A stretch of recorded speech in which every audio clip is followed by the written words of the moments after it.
Hola, ¿qué tal? Me llamo Catalina Drughi y estoy aquí para charlar sobre un tema que a mí me apasiona y que espero que a ustedes también les guste un montón, que es darnos cuenta cuál es el límite borroso que existen entre los documentales y la ficción. Nosotros titulamos esta charla Documentales del cine de los límites que se borran, imitando muy respetuosamente a Borges, pero la idea es hablar de los documentales argentinos, es hacer una historia de los documentales argentinos y darnos cuenta cómo el género se fue transformando. No vamos a jugar si para bien o para mal, se fue transformando, fue mutando, y eso hace que se despierten algunas discusiones acaloradas, otras irreconciliables, y otras que simplemente dicen, bueno, hay que aceptar los cambios como vienen, abrir la cabeza y tratar de que darnos cuenta que se trata de un enriquecimiento y no de un empobrecimiento.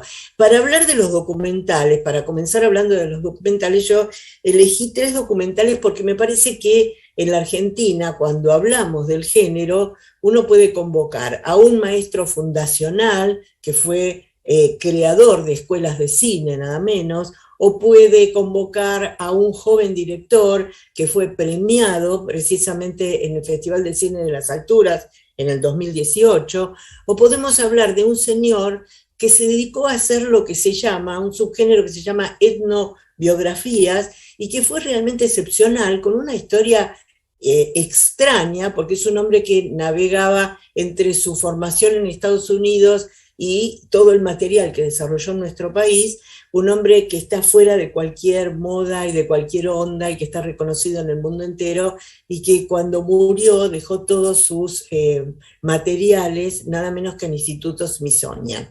Bueno, lo cierto es que si vamos a hablar de estos tres ejemplos, el primero que a mí me gusta elegir especialmente es el de Antonio Birri. Si nosotros hablamos de Antonio Birri, tenemos que hablar de un hombre que es fundacional para lo que se considera el documental argentino. Un maestro, un profesor, un creador de utopías, un personaje absolutamente rico, que fue tan famoso en todo el mundo, premiado en todo el mundo, y que en determinado momento de su vida decidió ir a estudiar a Roma, porque él admiraba muchísimo el neorrealismo italiano. Fue a estudiar a una escuela que se llama Centro Experimentale de Cinematografía de Roma, justo en el corazón donde estaba ese neorrealismo italiano que a él lo emocionaba.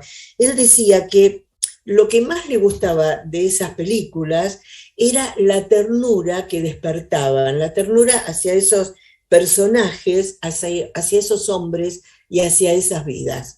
Entonces él fue con esa intención. Cuando regresó, fundó una escuela en la Universidad de Cine del Litoral, famosísima, y realizó con sus alumnos un corto muy particular, un corto realmente muy impresionante que lo hizo entre 1956 y 1958, que se llama Tiredier.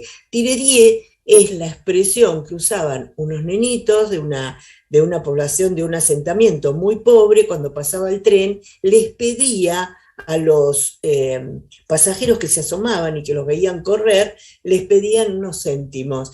Y la verdad que el documental, que comienza con una imagen de Santa Fe, poderosa, industrial, con una voz en off como los noticieros formales, diciendo el poderío económico, la pujanza y todo lo que significaba, después va la cámara hacia ese asentamiento y hacia las caritas de esos chicos, y la verdad que el contraste es impresionante, y ahí empiezan a contar y a mostrar cómo, arriesgando su vida, ellos se subían en las tardes al puente que cruza el río Salado, aún arriesgando sus vidas, con el tren que va pasando, que primero lo avisoran y después lo ven pasar, y van pidiendo esas moneditas que pueden significar nada menos que su sustento. También metafóricamente lo que estaba mostrando el maestro Birri era un poco como, a ver, que el tren pasa y la miseria queda, ¿no? Y la otra cara, la contracara, esta, lo que se llamó algo así como el primer documento social, de nuestro país, una verdadera radiografía de lo que ocurría. Y si ustedes quieren saber más del maestro Birri, de paso les digo que pueden ver una película que se llama Ata tu arado una estrella, que la hizo Carmen Guarini, que es uno de los jurados de esta edición del Festival del Cine de las Alturas, donde ella hace un trabajo excepcional sobre Birri, que realmente es algo emocionante, y si se quieren acercar a ese maestro del cine absolutamente fundamental, realmente me parece que es una buena ocasión. Pero volvamos a la película, volvamos a este hombre que no solamente fundó esta escuela, sino que junto con Gabriel García Márquez fundó la escuela de San Antonio de los Baños en Cuba. Él hizo este documental, estuvieron 2 años, tuvo problemas con el sonido, después la lectura de las voces lo hizo Francisco Petrone y una muy joven María Rosa Gallo. Pero yo lo que les invito con toda esta información a que miremos a la creación de este hombre absolutamente excepcional, de esta verdadera leyenda del cine argentino, que es fundacional del cine documental. Así empezamos a hablar con propiedad. Vamos a ver. Le vas a pedir a Augusto que ponga las imágenes.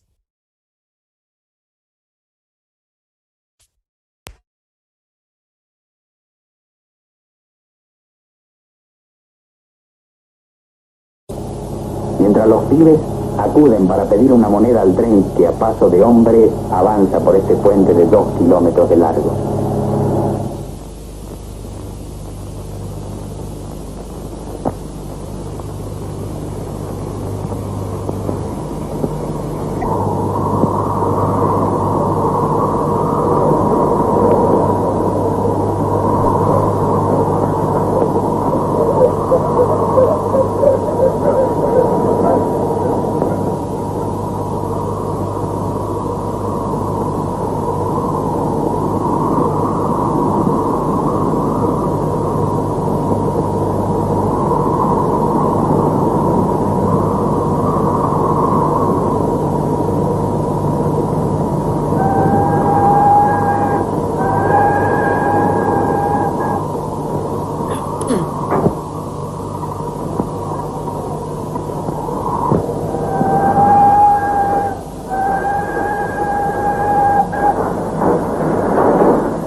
Tremendo, ¿eh? Cuando nosotros vemos cuando vemos estas imágenes todavía nos impresionan, ¿no? Porque aparte este material fue incluido después por Pino Solanas en La Hora de los Hornos.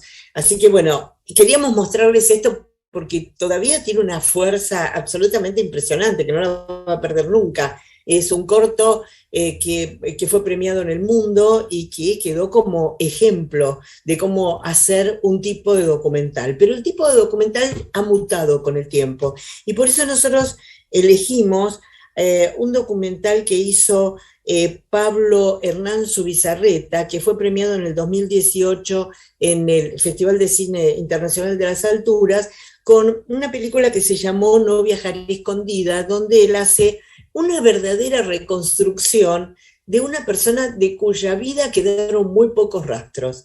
Es decir, es todo lo contrario a lo que vimos recién. Es un cineasta que se decide hacer durante 7 años una investigación y que le pasan muchísimas cosas, porque no solamente se encuentra con un personaje, porque Blanca Luz Brum fue una mujer absolutamente excepcional, una mujer que tuvo grandes amores, como por ejemplo el muralista Siqueiros, o estuvo con grandes empresarios de la industria de la gráfica, como fue Natalio Botana, pero también estuvo al lado de Perón y a ella se le adjudica haber armado esa frase que después se utilizó como eslogan de las elecciones y que fue tan exitoso, que era Bradem o Perón, y que además estuvo al lado de Perón para enojo de Evita, según parece, y después ayudó nada menos que a que se fugue de una cárcel del sur Guillermo Patricio Kelly, y que fue sandinista y terminó siendo admiradora de Pinochet. O sea, una mujer con una vida muy extraña, con cambios ideológicos increíbles, y que lo que hizo Zubizarreta es, durante 7 años investigó a esta mujer, que fue como mostrar cómo es la historia de América Latina a través de los ojos de una mujer, que eso también era absolutamente inusual, es inusual todavía, y lo cierto es que para armar todo este material también pasaron por aventuras, como que la hija de Blanca Luz Brum les ofreció darles todo el material. Ella vivía en Chile, en una isla que se llama Robinson Crusoe, y que antes de que ellos puedan viajar hubo un maremoto que se llevó todos los materiales. Y después se recuperó parte de ese material de una manera muy azarosa y permitió tener una especie de descripción de ella misma que hace Blanca Luz Brum, que lo lee Mercedes Morán. Y la verdad que lo interesante de todo este documental, que ya le vamos pidiendo a Augusto que lo prepare, es que el director no tiene miedo de meterse con la ficción. Él mezcla las dos cosas. ¿Por qué? Porque dice que él hace documentales que sienten que están muy relacionados con la ficción sin perder la verdad del documental. Aquí los límites empiezan a borrarse, pero además no de manera casual, sino buscado para poder recrear la historia de una mujer que merece ser contada. Entonces, lo que dice Zubizarreta es que a él lo apasiona estos materiales del documental, le parece más palpable la experimentación, que no hay tanto filtro, y entonces él puede mezclar géneros y lograr una verdad absolutamente indiscutida, que es lo que vamos a ver ahora con este No viajaré escondida, para que tengan ustedes un ejemplo y para que escuchen cómo esta mujer tan personal se definía a sí misma. Ya viene, presten atención. Soy Blanca Luz Brum, poeta, pintora y periodista, revolucionaria y ama de casa, aventurera y fuera de la ley. Estuve presa 3 veces en 3 países distintos. Fui deportada de otros 4.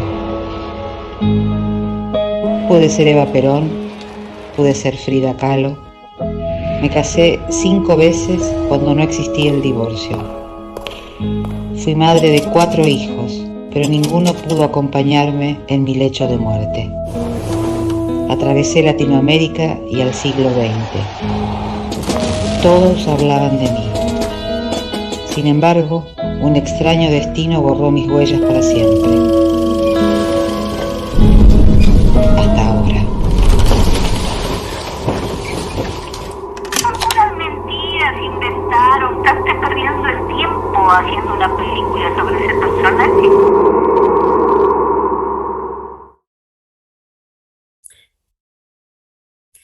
Vale la pena, ¿eh? Vale la pena recordarlo. Me imagino que ustedes, si no lo vieron durante el festival del 2018, bueno, lo pueden buscar porque realmente es apasionante lo que se cuenta en este documental sobre esta mujer tan excepcional y tan extraña además, ¿no? Una mujer que lo único que hace es todo el tiempo convocar a la sorpresa. Pero ahora vamos a hablar de alguien que también es una especie de maestro, es una suerte de maestro absolutamente indiscutido, que se llama Jorge Plerorán. Él siempre es un referente histórico porque él hizo una película tan particular que se titula Hermógenes Cayo. Y él es el cultor de lo que se llaman las etnobiografías. Es un subgénero dentro del documental centrado en una persona, buscando especialmente la verdad de esa persona, no mirarla como, buscarla como si fuera algo exótico o algo extraño, sino respetarlo, respetar su discurso, mostrarlo en su manera de manejarse, con su familia, ¿no? Plerorán siempre dijo que él no era un cineasta que necesitaba que haya intelectuales que después trataran de descubrir qué quiso decir. Él es un hombre que vivió en Nueva York y que conoció la Argentina de una manera bastante azarosa porque se enteró, ya cuando se dio cuenta que le gustaba el cine y había estudiado en la UCLA, que había un texano millonario que adoraba los caballos y que pedía documentalistas sobre el tema. Él se contactó e hizo 3 documentales sobre el jinete pampeano, el salteño y el correntino, y por eso vino acá a la Argentina a hacerlos, y para muchos críticos es el hombre que mostró a la Argentina profunda como ninguno, ¿no? Él dice que siempre trabajó con recursos mínimos, que no tenía muy buenos materiales, que las lentes no eran buenas, que el sistema de sonido no era bueno, pero que él buscaba que la emoción que despertaba en el espectador le hiciera olvidar todos los defectos técnicos, y que de alguna manera a él le gustaba muchísimo el género porque le gustaban esas personas que sabían distinguir entre suerte y destino, y que en la tensión de esos dilemas está la fuerza y la personalidad de cada uno de ellos. Por eso yo les invito con mucha emoción, porque además es alguien de su tierra, que veamos una partecita de Hermógenes Cayo, que es realmente de una emoción muy particular, y para mucha gente fue un enorme descubrimiento, y para muchos otros lo sigue siendo. Así que le vamos a pedir a Augusto que lo ponga. Desolado altiplano, sin poblados, sin un hombre, sin vida.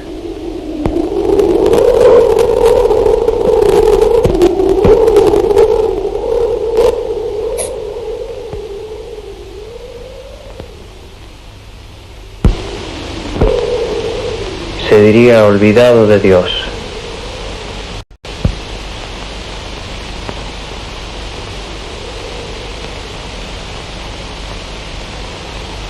Yo soy Hermógenes Cayo,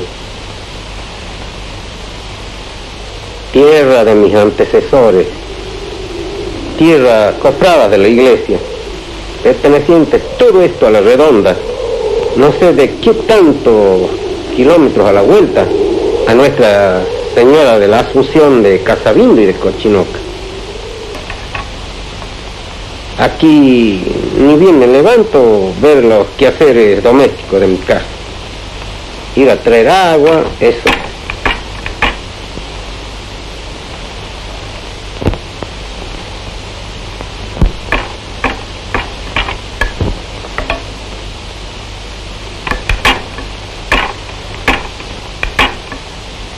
Se va a las ovejas, se hila, se teje. Hilar para hacer los tejidos que uno acostumbra, para mí total, para el uso de la casa nomás, para vender ya no alcanza. Hijos son estos que tengo aquí.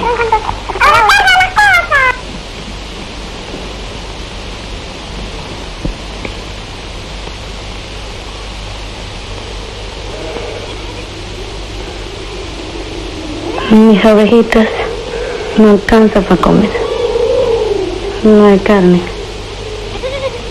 Cocinamos sangolla, harina que acostumbramos aquí. Eso nomás que comen en la pona, maíz pelado.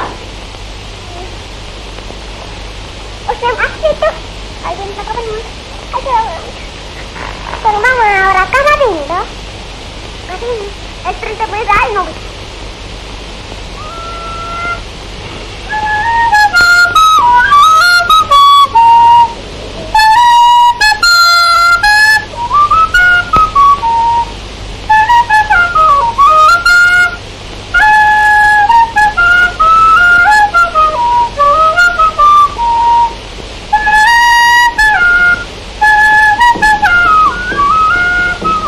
Traer agua, tenemos que traer agua de allá, del sauce grande que hay allá, de la vertiente, cualquiera de la familia.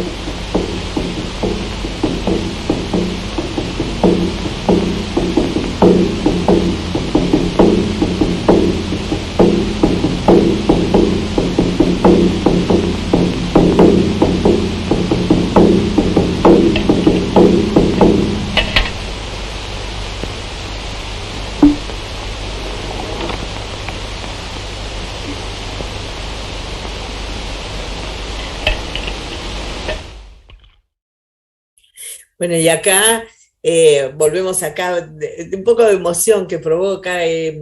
Florán lo hizo con el asesoramiento musical de Leda Valladares y que fue para muchísima gente todo un descubrimiento. Quizás para ustedes sean los que viven en Jujuy más familiar, más accesible, pero pensando en otras puntas del país o en la capital, sería una realidades que hasta ese momento no se conocían, quien no era podido viajar, era todo un descubrimiento este cine de Plerorán.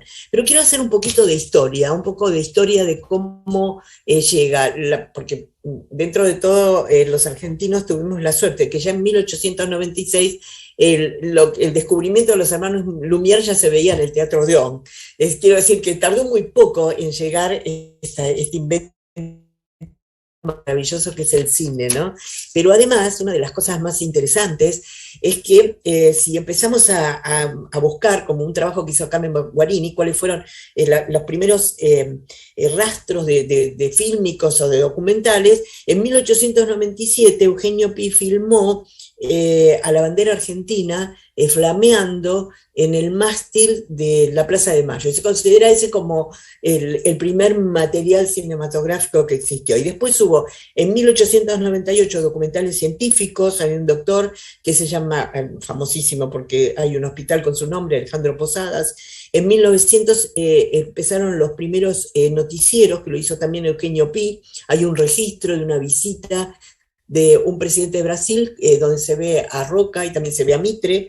Después, en 1901, Eugenio Caroini hace El Regimiento Ciclista. En 1915, Eugenio Valle, o Vale, probablemente porque era un italiano, hace como 500 ejemplares de unas revistas fílmicas muy interesantes. Después, en 1918, Alcides Greca filma El Último Malón, que era una rebelión indígena de los mocovíes de San Javier, al norte de Santa Fe, donde mostraban sus conflictos, sus persecuciones, y donde, digamos, hasta registraban los personajes reales. Y eso ya es un paso importantísimo, ¿no? Después hay otro documental de Emilio Peruzzi, de Tribus Salvajes, que fue filmado en el Chaco. Y bueno, y ahí hay un salto a 1950, donde bajo el rótulo del nuevo cine argentino comienzan muchos cineastas, especialmente haciendo cortos, porque no tenían posibilidades económicas, y que, digamos, comienza lo que se llama el movimiento de documentalistas argentinos, con el nombre del nuevo cine argentino. Pero también hay una categoría muy interesante a la que queremos recurrir, que es el cine militante.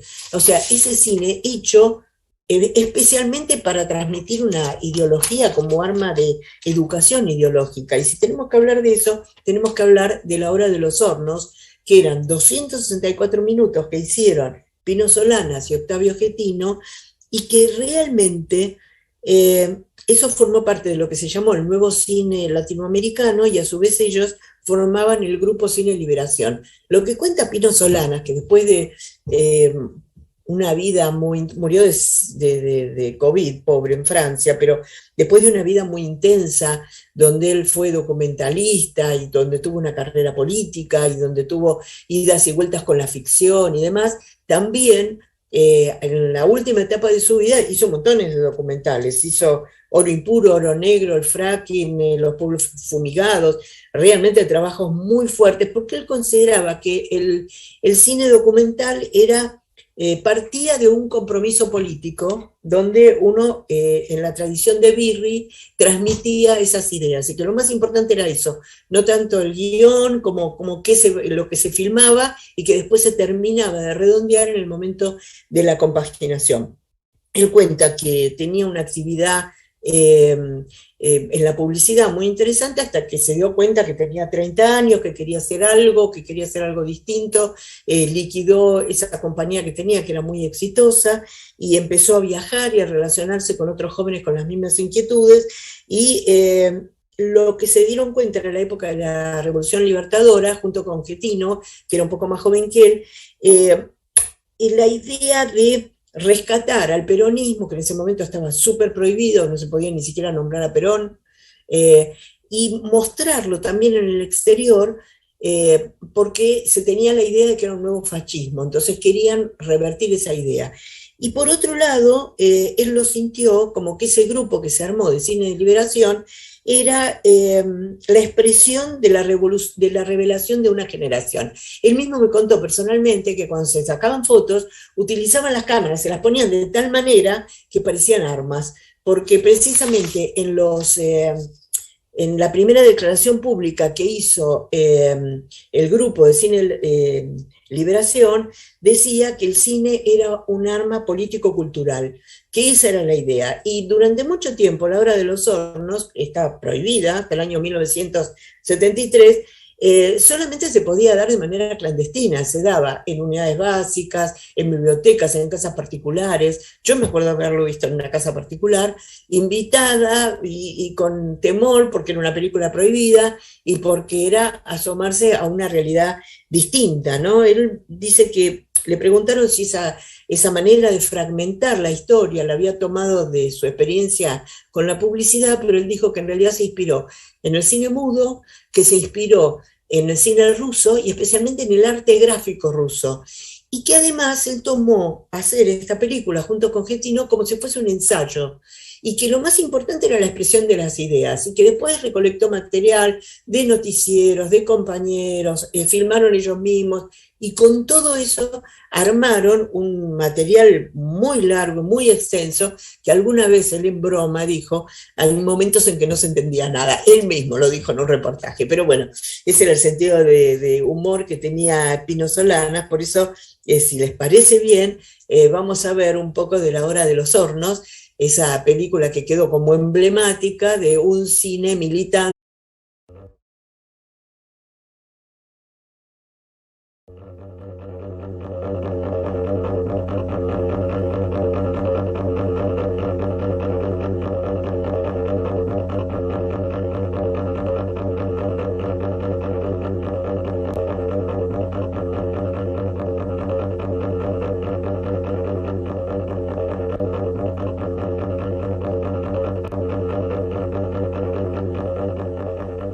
Ausente el pueblo del poder político, los crímenes del neocolonialismo gozan de la mayor impunidad.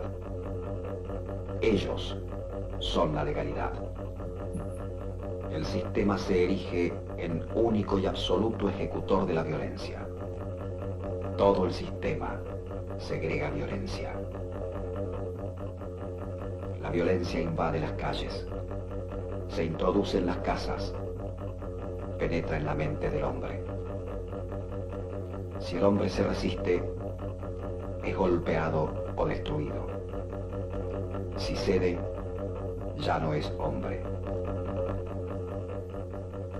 La violencia del sistema está destinada a inhibir, a atemorizar, a enmudecer. Intenta hacer del hombre una cosa pasiva. No un hombre que haga historia, sino un objeto que la sufra, que la padezca. La violencia del sistema no se apoya tanto en la represión límite como en el temor a ella. El miedo de cada hombre a ser un perseguido, un marginado, el miedo a cometer aquellos actos que son precisamente los que le permiten el rescate de su humanidad. Bueno, y ahí estamos viendo uno de esos famosos carteles que van dividiendo toda la acción de la obra de los Hornos. Bueno, después de eso vino también un cine, no solamente el de Priorán, sino en la tradición de Birri, pero también en los años 70 y en los 80, también el documental tiene que ver con lo testimonial y con la denuncia, con grandes realizadores, como el caso de Marcelo Céspedes, Alberto Giudice, Tristan Bauer, David Blaustein, Carmen Guarini, o sea, realmente con nombres muy importantes. Pero acá pegamos un salto y nos vamos a lo que se llama la nueva subjetividad, que es cuando el documental se transforma. Se transforma porque lo que ocurre es que el director empieza a ser protagonista. Y entonces, donde es tan importante lo que se dice, como la interacción entre el director y lo que se ve, como el resultado de esa interacción. Es decir, lo interesante de todo esto es el relato en primera persona que comienza con un auge muy especial en los años 90. Y uno de sus cultores es Andrés Di Tella.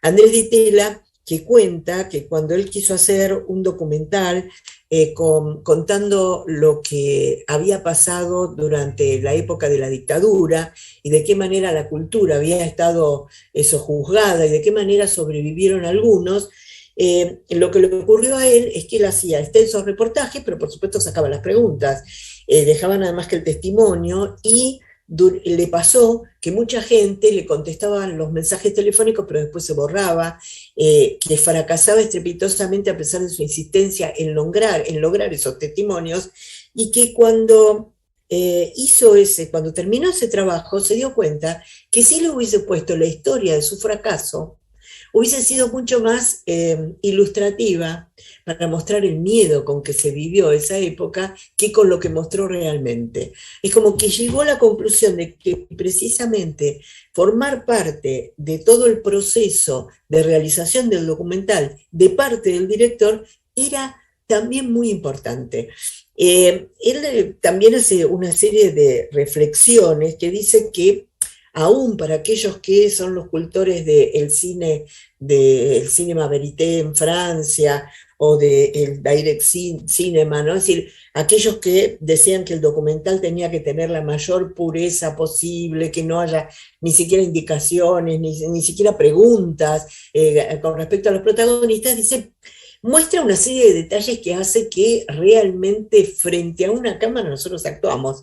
De alguna manera yo estoy actuando de periodista, suelta, canchera, que les está contando algo, pero que no soy yo en mi vida cotidiana, si no es que hablo así todo el tiempo, me pongo frente a una cámara y hablo. Eso es lo que le pasa a toda la gente, aún aquellos que se busca el testimonio, en ese momento ya frente a una cámara estamos actuando. Y además, de alguna manera, eso ya puede provocar una cierta falsedad, una cierta falta de verdad, ¿no? Porque también lo bueno que pasa con la cámara es que frente a una cámara se revelan cosas que capaz que en la vida cotidiana y sin la cámara encendida no ocurrirían, eso por un lado. Pero por el otro lado, cuando no hay ni preguntas ni indicaciones para la gente entrevistada, se tiende como a hacer una especie de casting natural y elegir aquellas personas que son más expresivas y más sueltas frente a una cámara, con lo cual, de alguna manera también está actuando.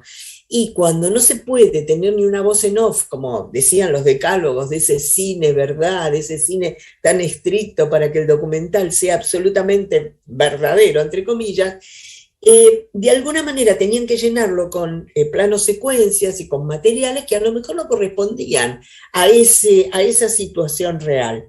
Entonces, lo que muestra es que aún en los documentales más precisos, más rígidos en cuanto a ideología y de verdad y demás, también hay como alguna ficción. Las personas que hablan frente a una cámara de alguna manera se transforman en personajes, ya lo vamos a ver después con el testimonio de los estudiosos, y había un gran precursor de un documentalista que influyó mucho sobre la Nouvelle Vague, se llama Jean Roch, que decía que el documental no es una realidad, sino que era el resultado de la interacción entre los que estaban detrás de la cámara y los que estaban delante de la cámara. Y eso provocó después una frase de Jean-Luc Godard que decía que todo gran film de ficción tiende hacia el documental y que todo gran documental tiende hacia la ficción, con lo cual ya está instalada absolutamente toda la discusión, ¿no? Pero lo que hizo Andrés Di Tella, especialmente en una película muy particular, muy bella y muy emotiva, que se llama Ficción Privada, y que si no la vieron se las no recomiendo, casi los obligaría a que la vieran. Él cuenta un tema muy personal, pero lo hace de una manera tan talentosa que no es solamente fisgonear en su vida privada ese documental, sino que es una muy seria reflexión sobre lo que significa el paso del tiempo, el olvido, la muerte, los duelos. La historia se podría resumir muy fácilmente porque son a la muerte de su madre, su papá, Torcuato Di Tella, su mamá Kamala, nacida en la India, le da unas cartas de su madre y él no las puede abrir hasta muchos años después, cuando muere su padre.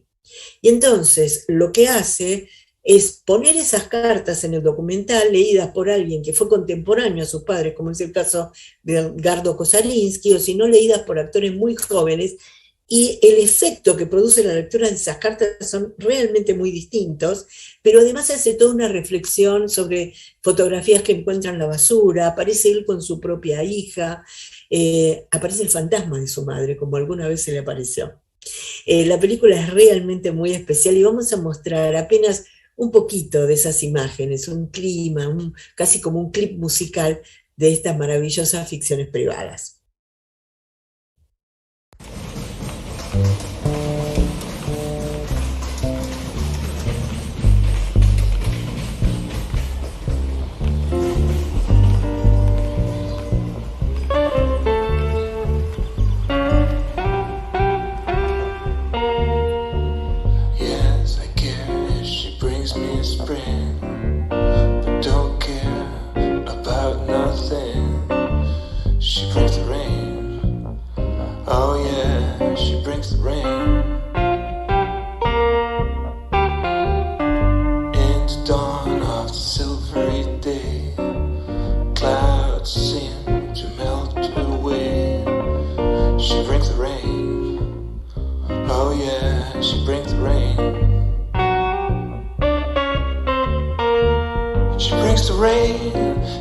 Like spring, magic mushrooms out of dreams.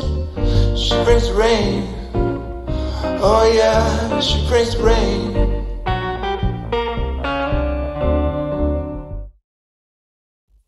Bueno, acá apenas un poquito, pero les puedo asegurar que si la vieron, la recuerdan y por supuesto la van a adorar. Y también les quiero hablar de una película que hizo Agustina Comedi, El silencio es un cuerpo que cae, que también es un caso de historia personal, pero que el cine y este documental lo que permite es extenderlo como una reflexión hacia temas muy importantes y absolutamente contemporáneos. En el caso de Agustina Comedi, lo que ocurrió es que su padre, entre 1986 y 1989, como era un fanático de grabar todo lo que ocurría en la escena familiar, le dejó 160 horas de filmación en VHS. Este material, que incluso cuando ella se le ocurrió filmarlo, después lo tuvo que convertir para poder verlo, se le sumó algunas filmaciones que ella hizo en Super 8, más algunas reflexiones, pero digamos que ella necesitó crecer, necesitó militar en el movimiento LGTB para después era una persona que viene de las letras, es una persona que viene de las letras, no del cine, para después sentir la necesidad de ver ese material y de contar la historia de esos secretos guardados bajo 7 llaves que ocurrió en su propia familia, porque su papá fue un homosexual que en determinado momento de su vida se transformó en bisexual porque decidió casarse y armar una familia. Tuvo una pareja que murió de SIDA, fue un militante de la izquierda, también se habla de esa izquierda militante que era absolutamente homofóbica, en una época donde ser homosexual era absolutamente despreciado por la sociedad y se consideraba para los militantes un mal burgués y para la psicología una enfermedad. Y entonces realmente era muy difícil y había que tener una vida gay absolutamente oculta, que es lo que ocurrió con su padre. Y además, su padre no solamente filmaba todo, sino que filmó hasta casi el momento de su muerte. Murió muy joven, ella lo perdió muy joven, y vio este material como todo el reflejo de una época, ¿no? De una época donde la sociedad era realmente homofóbica, una película que teje distintos materiales, el material mismo que ella hizo, más un relato, y también ella reconoce, lo mismo que Pino Solana, que el documental se termina de armar cuando está en compaginación. Es como que ahí están las ideas, después está el aire que necesita el espectador para poder sentir algo con respecto a ese material que se presenta, y termina con la edición final y se termina de redondear, ¿no? Ella dice que cuando se acercó a este material de su papá, lo que más ansiaba es verlo, y fue una enorme desilusión, porque como él filmaba, él nunca aparecía.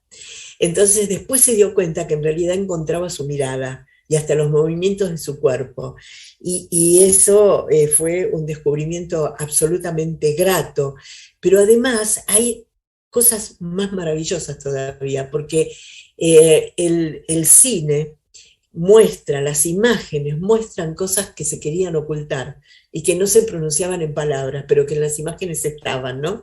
Algo así como ¿qué ves cuando me ves?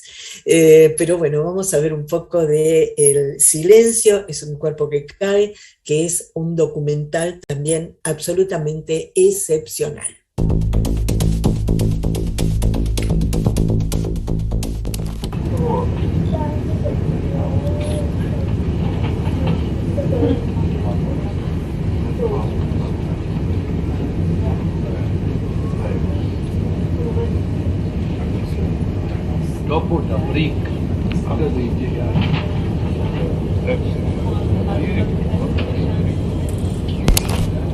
Mi papá filmaba todo el tiempo.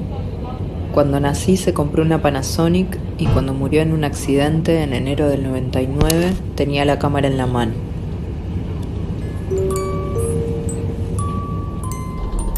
Al tiempo, un amigo suyo, de los muchos que yo no conocía, me vio en la calle y me dijo: cuando vos naciste, una parte de Jaime murió para siempre.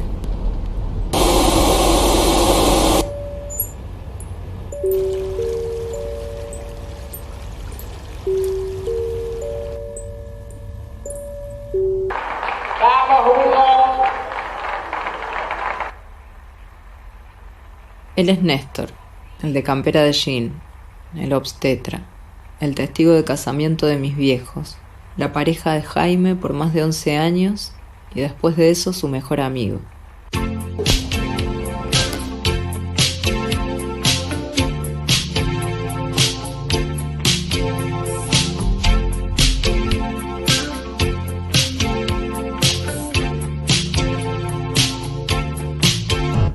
Bueno, yo creo que lo que vos querés preguntar es esta historia sobre los temas de homosexualidad.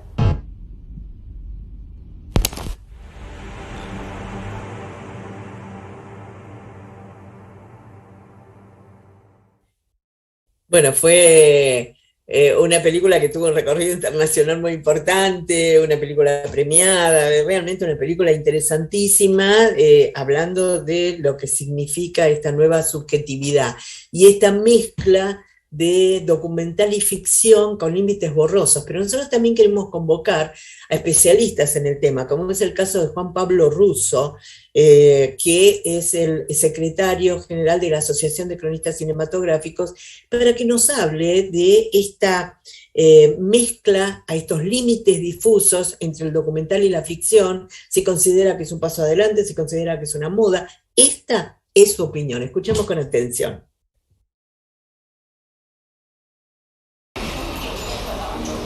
Bueno, el documental argentino, sobre todo aquel que mezcla la ficción con el documental, comienza, digamos, o tiene su momento, su primer momento de gloria en la época de los documentales de Andrés Di Tella, con La televisión y yo, y todo la seguidilla de documentales que vienen después de ese.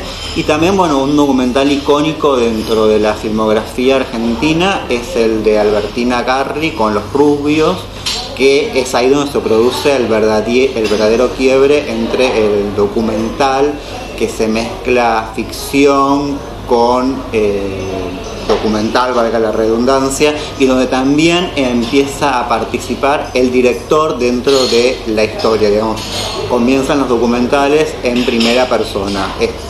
Particularmente Los Rubios es el que se toma como referencia, como que hace el quiebre entre el documental más clásico, si podemos decirlo, aquel documental en que se basaba en la investigación propiamente dicha, y el documental en el que entra en juego el rol del director como partícipe activo dentro de la historia, y mezclando también un poco, bueno, como mezclando la ficción con la realidad, su propia historia, incluyéndola dentro del documental a partir de una ficción. Es como difícil pensar hoy, bueno, si es una moda o no, tal vez eso lo dirá el tiempo a lo largo de su recorrido, pero particularmente yo creo que sí, que se van, digamos, que a medida que se van rompiendo los límites entre ficción y documental, o entre los diferentes géneros, cuando se produce una hibridización del género, me parece que ya empieza como a quedarse, salvo que, digamos, nada, seguramente después va a venir otra ruptura, porque en el cine siempre hubo rupturas estéticas y narrativas. Pero esa, digamos, la ruptura esta de la ficción con el documental, donde se están perdiendo un poco los límites, donde todo se mezcla, y donde, bueno, hoy por hoy un documental también recurre a la ficción, y las ficciones también recurren al documental. Yo hace poco vi no dos documentales argentinos, no particularmente dos películas que no son argentinas, que son francesas, de un mismo director, que está en el Movie, que es un director reciente o nuevo, que apareció hace poco tiempo, que se llama Guillaume Braque o algo parecido, no sé muy bien francés, donde él filma una ficción que se llama Al abordaje, como si fuera un documental, digamos. Uno ve esa película y parece que estuviera viendo un documental, y tiene un documental que se llama La Isla del Tesoro, que uno la ve y le parece que está viendo una ficción, digamos. Hay como una mezcla de géneros donde todo pasa a ser parte, valga la redundancia, de un todo, digamos, donde ya no hay una diferencia entre, bueno, el documental sigue estos cánones, la ficción sigue estos otros, sino como que todo se termina mezclando, y eso hace de que, digamos, aparezcan producciones tal vez mucho más interesantes, más innovadoras, más rupturistas, y que sorprenden un poco. Bueno, de hecho la película que ganó este año la Berlinale, el Festival de Cine de Berlín, tiene un título como muy largo y no está traducido, así que no lo voy a decir, pero está dirigida por Radu Jude, un director rumano. La película empieza como una ficción, digamos, se divide en tres partes. La primera parte es una ficción, la segunda parte es un documental, y la tercera parte es una ficción dentro de la misma historia, digamos. Las tres, digamos, utiliza los dos dispositivos, el documental y la ficción, para narrar una misma historia. La verdad que, digamos, están apareciendo como cosas muy interesantes y que sorprenden por la forma en que los directores se juegan por estos estilos narrativos. Bueno, acá la opinión de Juan Pablo Russo muy interesante, porque además inscribe todas estas discusiones en el cine internacional y en una necesidad de expresión, más que en un deseo de romper con estructuras o de innovación, ¿no? Que surge esta nueva manera de hacer documentales precisamente por una necesidad de expresar lo que el realizador necesita expresar. Pero también pedimos otra opinión, la de alguien que es un verdadero maestro, un profesor, programador de festivales, director del FISIC de el DOC Buenos Aires. Estamos hablando de Roger Cosa, un hombre absolutamente reconocido en el ambiente cinematográfico argentino y mundial, y también le pedimos a él que hablara sobre este tema que nos apasiona y mucho. Lo que sucede con el documental en Argentina no es ajeno a lo que sucede con el documental en Latinoamérica o incluso en países que ya tienen otras tradiciones lingüísticas, otras experiencias sociales, políticas y de desarrollo.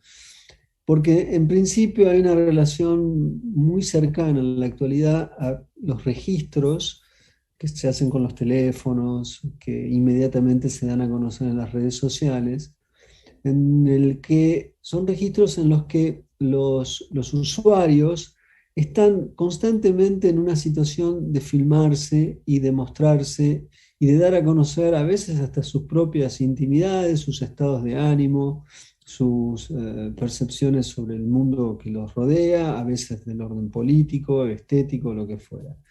Dicho esto, me parece que hay una situación constante o una demanda constante justamente en estas formas de enunciación colectivas e inmediatas, en donde algo que podría ser visto desde el registro documental o del testimonio está ligado con un concepto difuso de ficción.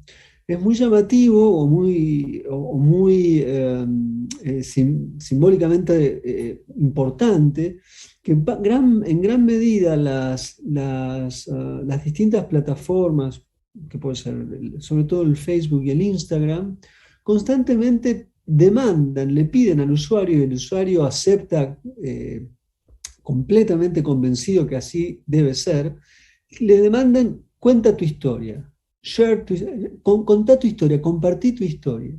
Es decir, que esta demanda de contar una historia que inmediatamente imagino o me animo a conjeturar que para todos los usuarios no está lejanos de compaginar en su historia una idea de ficción. En todo caso, la idea de ficción está relacionada con la voluntad de narrar la propia historia.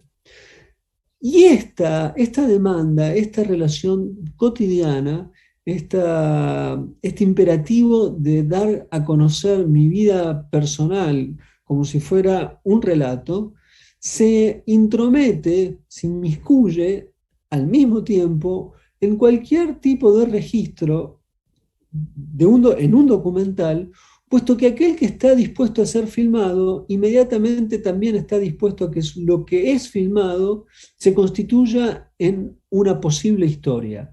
Aunque se trate de un documental, no deja de estar bordeando constantemente con la ficción. De tal forma que me parece que hay, del mismo modo que hay zonas complejas de interacción y de no solamente de interacción, sino también de fagocitación entre lo que llamamos, desde el punto de vista de la teoría liberal de la sociedad, el mundo privado, del mundo público, de la esfera pública, de la esfera privada, donde la división, los límites respecto de uno y del otro no son precisos, sino más bien son situaciones circulares de fagocitación, donde no hay límites, donde no se reconoce, temas de la vida privada se transforman en temas de la vida pública y viceversa, temas de la vida pública se transforman en cuestiones privadas, domésticas. Del mismo modo, tengo la impresión de que hay también, en ese sentido, una zona de intersección entre las operaciones estéticas para filmar lo que llamamos el orden de la no ficción respecto del orden de la ficción. Creo que es esta la novedad, la novedad del tiempo en el que estamos, en el que lo documental parece estar constantemente acechado o amenazado por algún tipo de elemento muy característico de la ficción, de tal forma que con tan solo empujar levemente 2 o 3 hechos filmados que podrían simplemente tratarse de un registro observacional ante algo que sucede X, de inmediato quien está participando en esa situación y el que está observando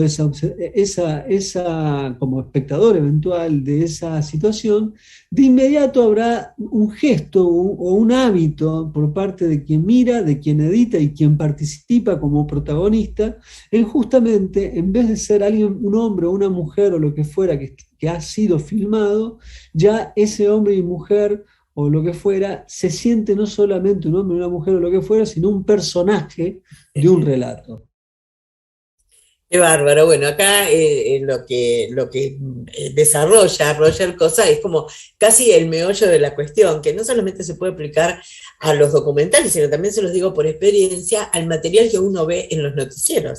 Es decir, porque depende de cómo se buscan los testimonios o de qué manera se compagina, también sale un material u otro. Pero bueno, esa es materia de otra discusión, porque ahora me quiero meter de lleno en otra categoría de documentales que son los falsos documentales. ¿Cómo los falsos documentales? Sí, los documentales que inventan una historia utilizando muy rigurosamente la manera de hacer un documental. Es decir, es una confusión entre lo real y lo irreal, que puede ser la misma discusión entre documental y ficción, casi les diría, ¿no? Pero se puede utilizar como de una manera muy comercial, abiertamente comercial, como ocurrió en el mundo con el proyecto Blair Witch. ¿Se acuerdan ustedes que los chicos, los jóvenes que realizaron ese documental con mucha inteligencia, hicieron toda una campaña a través de internet mostrando como que esos restos documentales eran reales, que se habían encontrado, que era todo real lo que había ocurrido, con lo cual les dio un éxito impresionante a la película? Pero bueno, ese fue solo un film y un fin comercial.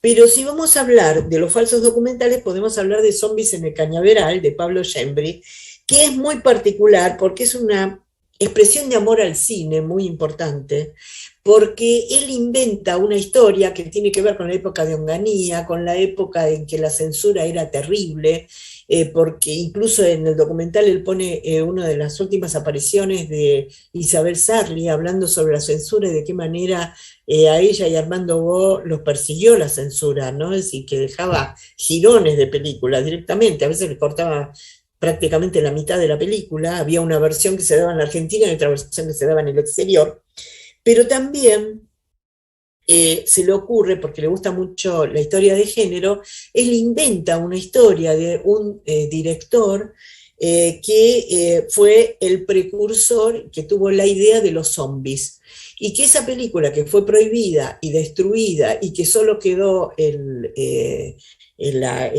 tráiler, en realidad tuvo su estreno en los Estados Unidos, y que en los Estados Unidos George Romero la vio y le copió la idea. Con lo cual cambia totalmente la historia del cine y absolutamente todo. Pero ¿qué ocurre con esta película? Porque esta película suscitó también algunas controversias, pero más que nada una comprensión y una aprobación general, ¿no? Le pasó a Pablo Gembri, porque bueno, todo el mundo rescató ese espíritu lúdico, esa ficción que era una declaración de amor al cine, pero que también era o todo un documento en contra de la censura, y que era, si bien era un falso documental, él mezcló su pasión por su provincia, Tucumán, pero lo que hizo es, le usó todas las formas al documental como para motorizar el descubrimiento de un misterio, y después le dio la estructura de una película que tenía visos de relato policial, y a eso empezó con los juegos imprecisos, pensando que el espectador se iba a dar cuenta de que algo raro estaba pasando en esa película, ¿no? Y además, de alguna manera, tiene la lucidez de poner a esos monstruos y de alguna manera estar formulando una premonición de lo que iba a ocurrir después. Pero de todas maneras, a él le preguntaron si no estaba haciendo un elogio de la fake news y si le había pasado que muchos espectadores salieron de ver la película y creyeron que lo que se estaba contando era cierto, que él nunca buscó ese efecto, al contrario, es casi un llamamiento a los espectadores a cuestionarnos todo lo que vemos, que ahora lo vamos a ver en otro creador. Pero no quiero hablar más porque quiero que veamos juntos un poquito de Zombies en el Cañaveral.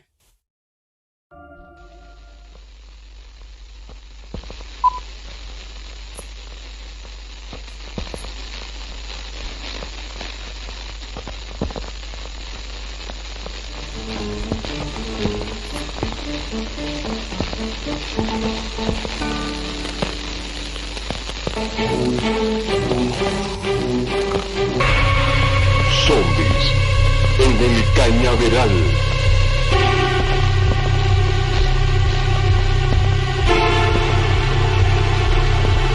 Bienvenidos a una experiencia de terror absoluto.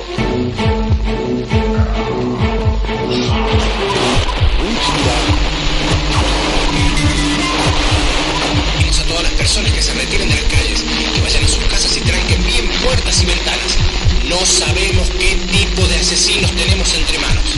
Muertes. Zombies en el Cañaveral.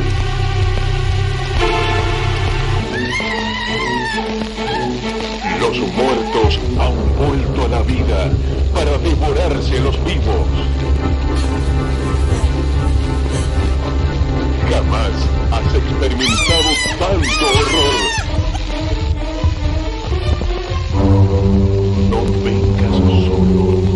A ver, Zombies en el Cañaveral. Dirigida por Ofelio Linares Montt. Producida por Manuel Miranda.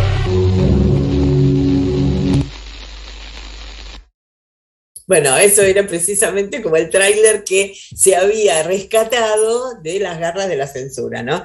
Pero bueno, por supuesto que si no lo vieron, véanlo, porque es absolutamente maravilloso lo que logra Schembri. Pero ahora, para terminar, vamos a hablar de la otra realidad y vamos a hablar de un cineasta muy, muy joven que se llama Pablo Martín Weber, que realiza un corto que también es muy particular, porque él hace, el título es Homenaje a la obra de Philip Henry Gass, que se escribe Gosse, que, digamos, a él le despierta una enorme curiosidad porque era un científico que vivió en la misma época de Darwin, pero que tuvo un conflicto terrible, por lo cual fue, digamos, un conflicto ideológico y religioso terrible, por lo cual fue olvidado, directamente borrado prácticamente de la historia, porque era un hombre que quería hacer coincidir los descubrimientos científicos con la verdad de la Biblia. Y algo pasaba ahí que no se entraba exactamente, y entonces ideó, esto se los estoy diciendo muy resumidamente, una idea de que los fósiles que a él lo fascinaban, lo mismo que los corales, que él los coleccionaba y que los ilustró y que los mostró, porque además era un hombre que tenía insectarios y coleccionaba, era un hombre que hizo mucho dinero con sus ilustraciones. Él decía que eran algo así como prototipos que había hecho Dios para después hacer la creación. Con lo cual, en la época fue rechazado tanto por los creyentes como por los no creyentes. Los creyentes que consideraban que era una verdadera blasfemia pensar que Dios tenía que hacer ensayos antes de hacer la creación. Y para los no creyentes que estaban a favor de la comprobación científica, con lo cual la peor condena que le dieron a Gass es precisamente el olvido. Pero con este material y comparando los fósiles de Gass con los archivos fílmicos, que tienen que ser mirados y remirados con desconfianza, y con el material de los telescopios o el material de Lisis, lo que hizo Pablo Martín Weber es hacer toda una reflexión sobre qué va a pasar con esos materiales y cuál es la función del hombre al lado de esos materiales, algunos producidos por inteligencia artificial, que lo pueden relegar a un papel de simple observador o como formar parte de esa historia. Y toda esa filosofía está metida dentro de este documental que muestra no solamente la admiración por esos dibujos, que es la parte que vamos a ver nosotros, sino también cómo hay máquinas que producen imágenes absolutamente independientes de lo que piensa el hombre. Pero vamos a ver un poco de homenaje a la obra de Philip Henry Gass. Quisiera empezar este homenaje con una toma hecha con un teleobjetivo. Un teleobjetivo que estuviese apuntando directo al sol. Un atardecer en Barrio Los Plátanos. Quisiera empezar con una toma dubitativa, hecha por un camarógrafo que no sepa muy bien lo que hace, que vaya hacia la estrella y vuelva, sin demasiada convicción. Quisiera montar tomas de impronta científica. Este es un homenaje a un hombre de ciencia, al fin y al cabo.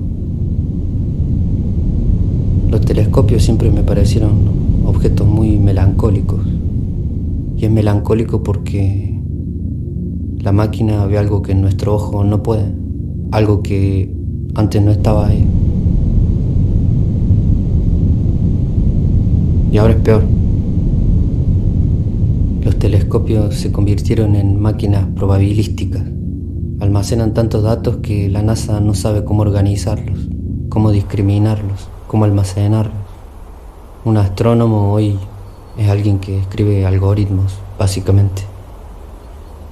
Un obrero que intenta interpretar esa cantidad aplastante de datos.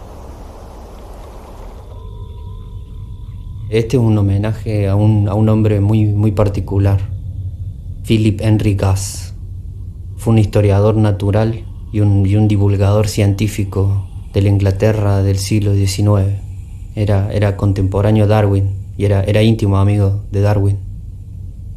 Philip Gass era un fanático de los corales y de los fósiles, eran su gran pasión. Pero también era un hombre profundamente religioso. Dedicó su vida básicamente a reconciliar esos dos aspectos. Viajó por todo el mundo, publicó varias antologías con ilustraciones suyas del reino animal y diarios de viaje. Fue una personalidad muy destacada de la Inglaterra victoriana. Sus ilustraciones se hicieron muy famosas y Philip Gass se convirtió en un hombre muy rico gracias a eso. Pero gastó toda su fortuna en la colección de animales, en la colección enfermiza de animales. Tenía estanques, pajareras, insectarios. Su casa era un verdadero zoológico.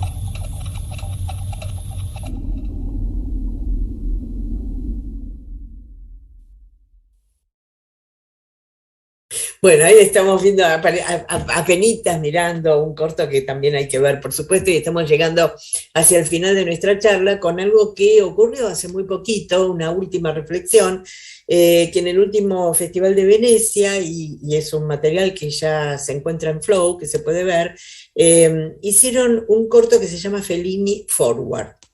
¿Qué es esto? Lo que hicieron fue crear un software con inteligencia artificial que analizara todos los guiones de Fellini, las indicaciones que le daban los actores, la manera de filmar, cómo hacía las tomas, cada una de sus películas. Estudiaron todo y armaron un corto a lo Fellini. Raro. Hay dos directores que utilizaron este software y ahí se abre una serie de interrogantes que ya supera esta discusión y esta charla que tiene que ver con el documental y la ficción, con límites borrosos, con límites que algunos los preocupan, los polemizan, los ponen incómodos, o otros lo dan como una bienvenida porque es una nueva forma de expresión. ¿Qué va a pasar con este software? ¿Eso va a reemplazar a los directores? Ahora dice que van a hacer una película del estilo Hitchcock con este mismo software. ¿Qué va a pasar? ¿Se va a usar para determinar qué tipo de público va a cada película? ¿Van a eliminar a los directores o va a ser un arma o una herramienta, mejor dicho, vieron lo que es el lenguaje, que puede ser utilizada por los directores y que le puede dar un enorme conocimiento que sería imposible de hacer individualmente. Pero ese ya es tema para otra charla, para otra polémica, para el año que viene, para cuando ustedes quieran, porque aquí le ponemos punto final y la vamos a convocar a Florencia Adorno, que es la que coordina absolutamente todo para, bueno, despedirnos y saber si hay alguna inquietud. Sé que estuvieron escribiendo, ustedes dieron una participación, cosa que los estuve leyendo, que era muy interesante a medida que yo charlaba. Espero que les haya gustado. Y nada, espero también que en la próxima edición del Festival Internacional de Cine de las Alturas nos podamos ver las caras y que sea presencial y que ya esto de la pandemia sea un feo recuerdo, que haya quedado como algo que nos marcó, que marcó a todo el mundo, pero que simplemente como un recuerdo. Así que bueno, acá doy este punto final a esta charla y la convocamos a Florencia Adorno a ver si está por ahí. ¿Estás por ahí, Florencia? Acá estoy, Catalina, estaba leyendo los comentarios, bueno, escuchándote muy atentamente. Bueno, acá terminamos, acá, bueno, estoy leyendo uno que dice María Virginia Fernández, que quedó pensando muchísimo, le quedaron un montón de cosas en la cabeza, que esa es mi intención. Si les quedó algo en la cabeza, si les quedó las ganas de ver algunos de estos materiales que a lo mejor no lo vieron, yo ya me doy por recontra satisfecha. ¿Algo más que me quieras decir o algún comentario más, querida Florencia? Bueno, acá hicieron un aporte, Anaí dijo, ya en 1958 Jean Rouch permea los límites de la ficción y el documental en un género donde confluyen muchos otros. Es la etnoficción de Yo, un negro. Rouch le da la posibilidad a los propios protagonistas de hacer una ficción a partir de su realidad. Claro, bueno, él precisamente fue un antropólogo y un documentalista que influyó directamente sobre lo que fue una verdadera revolución en el cine, que es la Nouvelle Vague. Sí, lo estuve leyendo, así que me parece muy interesante el aporte. Sí, totalmente. Y bueno, después un par de preguntitas. ¿Qué características crees que debe tener un buen documental? Yo creo que un buen documental lo que tiene que tener es el talento del director. No me parece que haya que... A ver, esto es una opinión mía muy personal. No me parece que haya que poner estructuras, ni decálogos, ni nada, porque en realidad cada vez que el humano intenta decir un buen documental es esto, esto y esto, en realidad eso está para quebrarlo, para romperlo, para hacer algo nuevo. Es decir, a mí lo que me parece es que precisamente uno le da la bienvenida a la gente que no necesita esos decálogos, eso se estudia y después se tira para hacerlo. Exactamente. Precisamente. Después, 3 documentales actuales que creas que tienen algo diferente, que tal vez no se haya visto en cuanto a la narrativa en el género. Bueno, no sé, yo creo que puse lo que más me gustó en este momento, es decir, lo de Comedy, lo de Andrés Di Tella o lo de Weber, que es este corto realmente impresionante. Les quiero decir que yo fui jurado en el Festival de Cine de Construir, que es una plataforma, y que él le ganó a todos los largometrajes con ese corto. No sé, ahora me tengo que poner al día con lo del festival, vamos a ver qué encontramos ahí, hay que ser curiosos. Buenísimo, muchas gracias, Catalina, nos diste un recorrido por el género documental, que te agradecemos por traer, como siempre, tus grandes disertaciones en cada edición, y por supuesto agradecemos a la Asociación de Cronistas Cinematográficos de la Argentina por sumarse con esta actividad. Documentales, el cine de los límites que se borran, de la palabra de Catalina Tlugui.